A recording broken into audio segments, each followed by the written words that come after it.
কে না বাঁশি বায়ে বড়াই কালিনী নৈকুলে, কে না বাঁশি বায়ে বড়াই এগোঠ গোকুলে, আকুল শরীর মোর বেআকুল মন, বাঁশির শবদে মো আউলাইল রন্ধন। আলোচ্য পদে এই উক্তিগুলির বক্তা হলেন শ্রী রাধিকা এবং মনের কথাগুলি অর্থাৎ এই বক্তব্যগুলি তিনি বলছেন বড়াই বুড়িকে। আর পদে উল্লিখিত সেই বিখ্যাত বংশীধারী ব্যক্তিটি আর কেউ নন, তিনি বাংলা সাহিত্যে বহু আলোচিত, সুপঠিত এবং বিখ্যাত নায়ক স্বয়ং শ্রীকৃষ্ণ। আমাদের বাংলার লোকজীবনে একটি প্রচলিত কথা আছে, সেটি হলো কানু বিনে গীত নাই। অর্থাৎ বাংলার সাহিত্য পড়ার ক্ষেত্রে একটি গুরুত্বপূর্ণ বহু আলোচিত চরিত্র হলেন স্বয়ং শ্রীকৃষ্ণ। তোমরা দেখে থাকবে যারা বাংলা সাহিত্য পড়ো যে বাংলা সাহিত্যের একটি প্রধান ধারা অর্থাৎ বৈষ্ণব কবিতার ধারা কিন্তু পুরোটাই গড়ে উঠেছে শ্রীকৃষ্ণকে কেন্দ্র করে, অর্থাৎ রাধাকৃষ্ণের প্রণয় সেখানে মুখ্য আলোচ্য বিষয়। এছাড়া তোমরা যদি মহাভারতের অনুবাদ দেখো সেখানেও কিন্তু শ্রীকৃষ্ণ একটি মুখ্য চরিত্র হিসেবে গণ্য হন।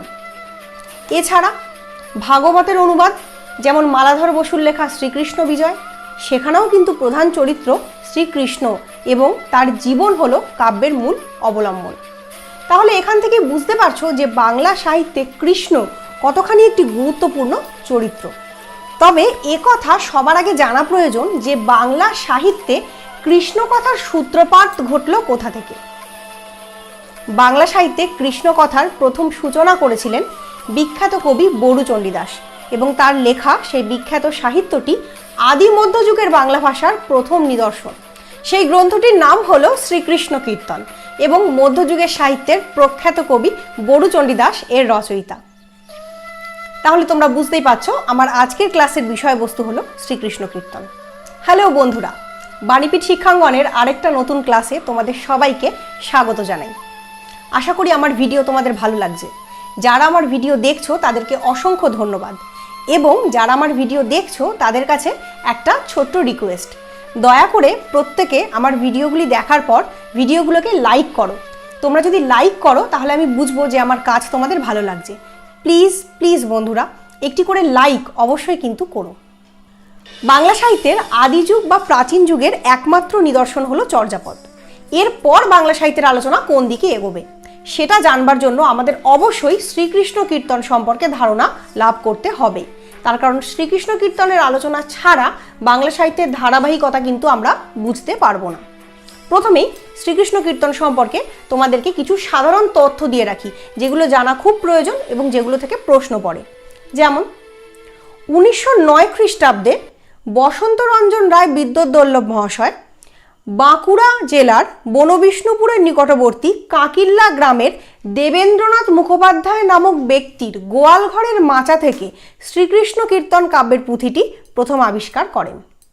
এরপর 1916 খ্রিস্টাব্দে বঙ্গীয় সাহিত্য পরিষদ থেকে শ্রীকৃষ্ণ কীর্তন নাম দিয়ে আবিষ্কারক বসন্ত রঞ্জন রায় বিদ্যোৎবল্লভ মহাশয় নিজেই কাব্যটিকে সম্পাদনা করে প্রকাশ করেন। এ তো গেল খুব গুরুত্বপূর্ণ কিছু ইনফরমেশন বা তথ্য। এরপর আমরা আসি পরবর্তী আলোচনায়।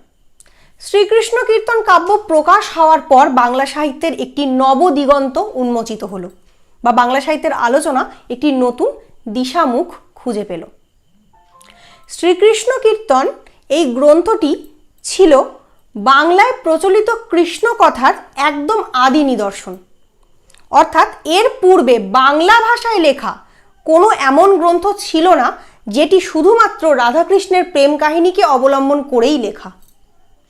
এর পূর্বে এই ধরনের যে কাহিনীটি বাংলাদেশে ব্যাপক জনপ্রিয় ছিল সেটি হলো গীতগোবিন্দম, যেটি বিখ্যাত কবি জয়দেবের লেখা। কিন্তু গীতগোবিন্দম কাব্যটি কিন্তু সংস্কৃত ভাষায় লেখা, বাংলা ভাষায় নয়। কাজেই শ্রীকৃষ্ণ কীর্তন হলো বাংলা ভাষায় লেখা রাধাকৃষ্ণের প্রেম কাহিনীকে অবলম্বন করে লেখা প্রথম পূর্ণাঙ্গ কাব্য, যেটি বসন্ত রঞ্জন রায় মহাশয় আবিষ্কার করলেন। শ্রীকৃষ্ণ কীর্তন থেকে শুরু হলো বাংলা সাহিত্যের আদি মধ্যযুগের সব থেকে অথেন্টিক নিদর্শন বা গুরুত্বপূর্ণ নিদর্শন হলো শ্রীকৃষ্ণ কীর্তন। কেন? এবার সেই আলোচনায় অগ্রসর হচ্ছি। আবিষ্কার প্রসঙ্গে বলতে গিয়ে প্রথমেই বললাম শ্রীকৃষ্ণ কীর্তন গ্রন্থটি দেবেন্দ্রনাথ মুখোপাধ্যায় নামক ব্যক্তির গোয়ালঘরের মাচা থেকে আবিষ্কৃত হয়েছিল। যথারীতি তোমরা বুঝতেই পারছো, সম্ভবত গ্রন্থটি লুকোনো অবস্থায় ছিল। দীর্ঘদিন ধরে লুকোনো অবস্থায় থাকার ফলে শ্রীকৃষ্ণ কীর্তন গ্রন্থের ভাষাটি কিন্তু ছিল অবিকৃত, অর্থাৎ গ্রন্থটি কোনোভাবে অনুলিখিত হয়নি, গ্রন্থটি দীর্ঘদিন লুকোনো অবস্থায় ছিল। তাই শ্রীকৃষ্ণ কীর্তনের যে ভাষারীতি সেটা কিন্তু মধ্যযুগের আদি পর্বের বাংলা ভাষাকে সরাসরি রিপ্রেজেন্ট করে। অর্থাৎ বাংলা ভাষার আদি মধ্যযুগের ভাষারীতি কেমন ছিল তার একটা অথেন্টিক নিদর্শন আমরা শ্রীকৃষ্ণ কীর্তন থেকে পেয়ে যাই। এক্ষেত্রে তোমরা বুঝতেই পারছো বাংলা সাহিত্যের আলোচনার ক্ষেত্রে এবং ভাষাতাত্ত্বিক কিছু উপাদান খুঁজে পাওয়ার ক্ষেত্রে শ্রীকৃষ্ণ কীর্তন কতখানি গুরুত্বপূর্ণ গ্রন্থ। এরপর আসি গ্রন্থটির কাহিনী প্রসঙ্গে। শ্রীকৃষ্ণ কীর্তন গ্রন্থের সমগ্র কাহিনীটি 13টি খণ্ডে বিভক্ত। ঠিক যেমন গীতগোবিন্দম 12টি খণ্ডে বিভক্ত ছিল, শ্রীকৃষ্ণ কীর্তনও সেরকমই। এই কারণে অনেক সাহিত্যতাত্ত্বিক মনে করেছেন সম্ভবত লেখক বড়ুচণ্ডী দাস জয়দেবের গীতগোবিন্দম দ্বারা অনুপ্রাণিত ছিলেন। আর থাকাটাই স্বাভাবিক, কেননা তৎকালীন বাংলাদেশে জয়দেবের গীতগোবিন্দম কিন্তু খুব গুরুত্বপূর্ণ একটি গ্রন্থ ছিল। সে যাই হোক, সমগ্র শ্রীকৃষ্ণ কীর্তন গ্রন্থটি 13টি খণ্ডে বিভক্ত।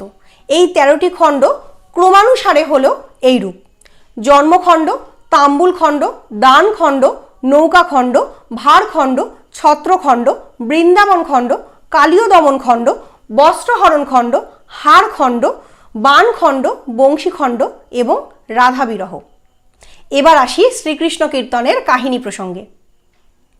শ্রীকৃষ্ণ কীর্তন কাব্যের কাহিনীটি মূলত আবর্তিত হয়েছে কংস বধের জন্য এবং ভূভার হরণের জন্য বিষ্ণুর অবতার রূপে শ্রীকৃষ্ণের জন্মগ্রহণ করার মধ্যে দিয়ে, এবং শ্রীকৃষ্ণেরই মনোবাঞ্ছা পূরণের জন্য এবং তার সঙ্গী রূপে বিষ্ণু স্ত্রী লক্ষ্মী দেবী জন্মগ্রহণ করেছেন রাধিকা রূপে। কাব্যের মূল আউটলাইন এটা, মানে বাইরের অংশ। এবার আসি মূল কাব্য কথায়।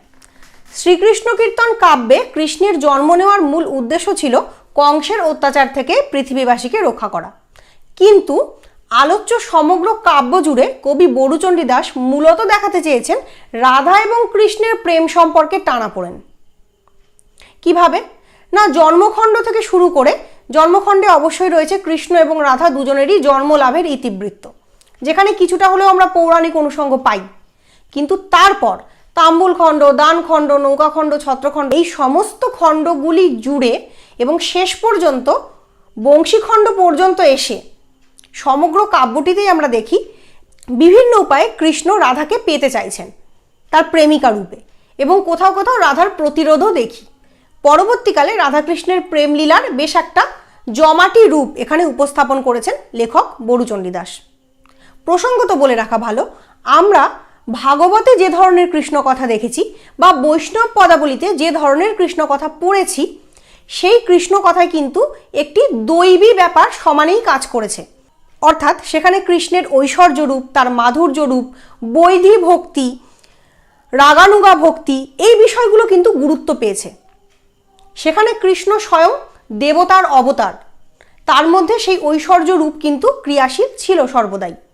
কিন্তু শ্রীকৃষ্ণ কীর্তনের আলোচনা প্রসঙ্গে আমরা অবশ্যই বলতে পারি বড়ুচণ্ডী দাস এখানে কোনো রকম দেবত্বের আবরণে কৃষ্ণকে আবদ্ধ করতে চাননি। কৃষ্ণ এখানে একান্তই এক গ্রাম্য যুবক, যার চরিত্র বৈশিষ্ট্যে আমরা এমন অনেক জিনিস দেখতে পাই যেগুলো স্বাভাবিক অর্থে কোনো দেবতাকে মানায় না। এখানে বড়ুচণ্ডী দাসের রচনায় কৃষ্ণ একান্তই গ্রাম্য, লৌকিক, কোনো কোনো ক্ষেত্রে একটু অতিরিক্তভাবেই ছেলে মানুষ রূপে গণ্য হয়েছেন। রাধা এখানে একজন সাধারণ গৃহবধূ, যে কিনা লোকজীবনের সঙ্গে জড়িত মান, মর্যাদা, লোকলজ্জা ইত্যাদির আবরণে আবদ্ধ। কাজেই আমরা বলতেই পারি পরবর্তীকালে আমরা বৈষ্ণব পদাবলিতে যে ধরনের রাধাকৃষ্ণের প্রেমলীলা দেখতে অভ্যস্ত, শ্রীকৃষ্ণ কীর্তন কিন্তু তার ব্যতিক্রম। সম্ভবত এই কারণেই শ্রীকৃষ্ণ কীর্তন কাব্যটি বহুদিন লুক্কায়িত অবস্থায় ছিল, গোয়ালঘরের মাচায় পড়েছিল। তার কারণ সম্ভবত লোকচক্ষুর অন্তরালে গ্রন্থটিকে রাখবার একটা চেষ্টা কিন্তু কেউ করেছিলেন। সম্ভবত যারা কৃষ্ণকে ঐশ্বর্য রূপে দেখতে পছন্দ করেন, দেবতা রূপে দেখতে পছন্দ করেন এবং রাধাকৃষ্ণের প্রেমলীলাকে একটা দৈবী সম্পর্ক রূপে ব্যাখ্যা করেন, তাদের কাছে শ্রীকৃষ্ণ কীর্তনের এই লৌকিক বর্ণনা মোটেই কাম্য ছিল না। তাহলে মোটের ওপর তোমরা বুঝতেই পারছো শ্রীকৃষ্ণ কীর্তনের মূল কাহিনী আবর্তিত হয়েছে রাধাকৃষ্ণের প্রেম লীলাকে কেন্দ্র করে, এবং কৃষ্ণ সেখানে একজন গ্রাম্য লম্পট যুবক যে কিনা সমাজ সংস্কৃতির ধার ধারে না। রাধা এখানে পরস্ত্রীর প্রেম পাওয়ার জন্য কৃষ্ণ এখানে বদ্ধপরিকর। তার জন্য এখানে কৃষ্ণ অনেক সময় রাধার সঙ্গে অনেক জোর জবরদস্তিও করেছে। তো এই গেল শ্রীকৃষ্ণ কীর্তনের মূল কাহিনী কাঠামো। এরপর আসি আরেকটা ভিন্ন প্রসঙ্গে। শ্রীকৃষ্ণ কীর্তন সম্পর্কে বেশ কিছু গুরুত্বপূর্ণ তথ্য এবার তোমাদের জানিয়ে রাখি। যেমন শ্রীকৃষ্ণ কীর্তন কাব্যের আঙ্গিক কী রূপ, অর্থাৎ কাব্যটি কী ধরনের কাব্য। শ্রীকৃষ্ণ কীর্তন কাব্য কিন্তু মধ্যযুগের সমগ্র বাংলা সাহিত্যের প্রেক্ষিতে বেশ একটি অনন্য সাধারণ কাব্য। কেন জানো? তার গঠনগত বিশিষ্টতার কারণে। শ্রীকৃষ্ণ কীর্তন কাব্যের মধ্যে একাধারে 3 রকম বৈশিষ্ট্য আমরা সমন্বিত হতে দেখি। এই 3 রকম বৈশিষ্ট্য হলো আখ্যান কাব্যের ধর্ম, নাটকের ধর্ম এবং গীতি মাধুর্য। অর্থাৎ শ্রীকৃষ্ণ কীর্তন একাধারে নাট্যগুণ সমন্বিত আখ্যান ভাগযুক্ত একটি গীতিকাব্য। শ্রীকৃষ্ণ কীর্তনের মূল চরিত্র 3 জন। আগেই বলেছি 3টি চরিত্র হলো রাধা, কৃষ্ণ এবং বড়াই। অবশ্যই রাধা এবং কৃষ্ণ কাব্যটির মূল চরিত্র, তার কারণ তাদের প্রণয় উপাখ্যান বর্ণনা করাই কাব্যটির মূল বিষয়বস্তু। কিন্তু বড়াই চরিত্র এখানে বিশেষ গুরুত্বপূর্ণ একটি চরিত্র, তার কারণ বড়াই সমগ্র কাব্য জুড়ে রাধা এবং কৃষ্ণের প্রেম মিলনে মধ্যস্থতাকারী হিসেবে ভূমিকা গ্রহণ করেছে। সমগ্র কাব্যটি রাধা, কৃষ্ণ এবং বড়াই এই 3টি চরিত্রের উক্তি প্রত্যুক্তির মধ্যে দিয়ে চলে এসছে বা লেখা হয়েছে। সেদিক থেকে দেখতে গেলে কাব্যটার মধ্যে আমরা একটা নাটকের ধর্ম দেখতে পাই, অর্থাৎ পরবর্তীকালে নাটকের যে সংলাপ ধর্মিতা সেটা মধ্যযুগের আর কোনো কাব্যে এত ভালোভাবে নেই যতটা শ্রীকৃষ্ণ কীর্তনে আছে। সেদিক থেকেও কিন্তু শ্রীকৃষ্ণ কীর্তন একটি গুরুত্বপূর্ণ সাহিত্য সৃষ্টি। আর অবশ্যই শ্রীকৃষ্ণ কীর্তনে আখ্যান ধর্ম আছে। আখ্যান ধর্মের অর্থ হচ্ছে কাহিনী থাকা। সমগ্র শ্রীকৃষ্ণ কীর্তন কাব্যটি একটি কাহিনীর আকারে বর্ণিত, আদি মধ্য অন্ত সমন্বিত একটি স্টোরি লাইন এর মধ্যে আছে। সেক্ষেত্রে এর মধ্যে আখ্যান ধর্মিতাও আমরা বর্তমান থাকতে দেখি। এবার আসি চরিত্রগুলোর বিবর্তন প্রসঙ্গে। শ্রীকৃষ্ণ কীর্তন কাব্যের প্রধান 3টি চরিত্রের মধ্যে কৃষ্ণ চরিত্রের কথা প্রথমেই বললাম। একটি গ্রাম্য যুবক রূপে সে উপস্থাপিত। কোথাও কোথাও তার চরিত্রকে একটু লাম্পট্যপূর্ণ বলে মনে হয়, কারণ রাধিকাকে পাওয়ার জন্য সে অনেক রকম জোর জবরদস্তি করেছে বা অনেক রকম কুপথ বা ঘোরানো পথ অবলম্বন করেছে। বড়াই মধ্যস্থতাকারী চরিত্র। সম্পর্কে বড়াই হলো রাধার মায়ের পিসি। এবার আসি রাধা প্রসঙ্গে। শ্রীকৃষ্ণ কীর্তনের সবথেকে গুরুত্বপূর্ণ চরিত্র এবং কবি দ্বারা সুনির্মিত চরিত্র যদি কেউ থেকে থাকে তাহলে সে কিন্তু অবশ্যই শ্রী রাধিকা।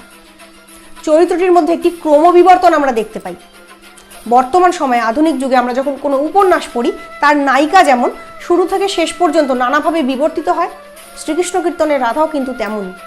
প্রথম দিকে সে নবীনা, নবস্ফুটা, তার মধ্যে নানান ধরনের ভয় ভীরুতা কাজ করেছে, সামাজিক লজ্জা, মান সম্মানের ভয় ইত্যাদি। কিন্তু পরবর্তীকালে তাকে আমরা কৃষ্ণ প্রেমে আকুল একটি চরিত্র রূপে দেখতে পাই। এই যে প্রেম মনস্তত্ত্বের একটি বিবর্তন বা মানুষের মধ্যে যে পরিবর্তন, সেটা কিন্তু রাধা চরিত্রে অপূর্বভাবে ফুটে উঠেছে শ্রীকৃষ্ণ কীর্তন কাব্যে। সেদিক থেকে বলতে গেলে আলোচ্য কাব্যের সবথেকে গুরুত্বপূর্ণ চরিত্র রাধা, এবং রাধা চরিত্র সৃষ্টিতে কিন্তু কবি যথেষ্ট মনোযোগী হয়েছেন বলা যায়। এবার আসি শ্রীকৃষ্ণ কীর্তনের নামকরণ প্রসঙ্গে। শ্রীকৃষ্ণ কীর্তনের শ্রীকৃষ্ণ কীর্তন নামটি কিন্তু এর আবিষ্কারক বসন্ত রঞ্জন রায়ের দেওয়া। এর আগেই বলেছি শ্রীকৃষ্ণ কীর্তন গ্রন্থের পুঁথিটি কিন্তু ছিল খণ্ডিত, অর্থাৎ এর কোনো পুষ্পিকা অংশ পাওয়া যায়নি, এর বেশ কিছু পাতা ছিল লুপ্ত। তাই গ্রন্থের আসল নাম কি হতে পারে সেটি আমরা পুঁথি থেকে সরাসরিভাবে জানতে পারি না। আবিষ্কর্তা নিজেই শ্রীকৃষ্ণ কীর্তন নাম দিয়ে এটিকে প্রকাশ করেছিলেন। তবে আলোচ্য কাব্যের পুঁথিটির ভেতরে একটি চিরকুট পাওয়া গিয়েছিল। সেই চিরকুটে একটি শব্দ লেখা ছিল। শব্দটি হলো শ্রীকৃষ্ণ সন্দর্ভ।